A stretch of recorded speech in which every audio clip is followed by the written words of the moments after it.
एक समय की बात है जब एक जंगल के पास दो राजाओं के बीच युद्ध हुआ। उस युद्ध में एक की जीत और दूसरे की हार हुई। युद्ध खत्म होने के एक दिन बाद तेज आंधी चली, जिस कारण युद्ध के दौरान बजाया जाने वाला ढोल उड़कर जंगल में चला जाता है और एक पेड़ के पास जाकर अटक जाता है। जब भी तेज हवा चलती और पेड़ की टहनी ढोल पर पड़ती तो धमाधम धमाधम की आवाज आने लगती थी। उसी जंगल में एक सियार खाने की तलाश में इधर उधर भटक रहा था और अचानक उसकी नजर गाजर खा रहे खरगोश पर पड़ती है।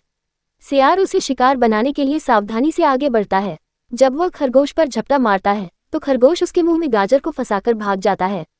किसी तरह से सियार गाजर को मुंह से बाहर निकालकर आगे बढ़ता है तो उसे ढोल की तेज आवाज सुनाई देती है।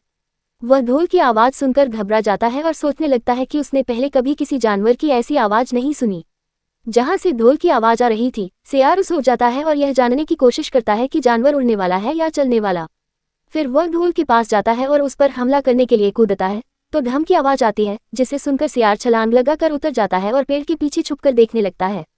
कुछ मिनट बाद किसी तरह की प्रतिक्रिया न होने पर वह फिर से ढोल पर हमला करता है और फिर से धम की आवाज आती है और वह फिर से ढोल से कूदकर भागने लगता है, लेकिन इस बार वह वहीं पर रुककर मुड़कर देखता है। ढोल में किसी भी तरह की हलचल न होने पर वह समझ जाता है कि यह कोई जानवर नहीं है। फिर वह ढोल पर कूद कूद कर ढोल को बजाने लगता है।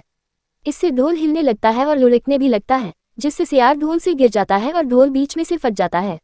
ढोल के फटने पर उसमें से विभिन्न तरह के स्वादिष्ट भोजन निकलते हैं, जिसे खाकर सियार अपनी भूख को शांत करता है। कहानी से सीख। सियार और ढोल की कहानी से यह सीख मिलती है कि हर किसी चीज का एक निर्धारित समय होता है। जो हमें चाहिए होता है वो हमें तय समय पर मिल ही जाता है।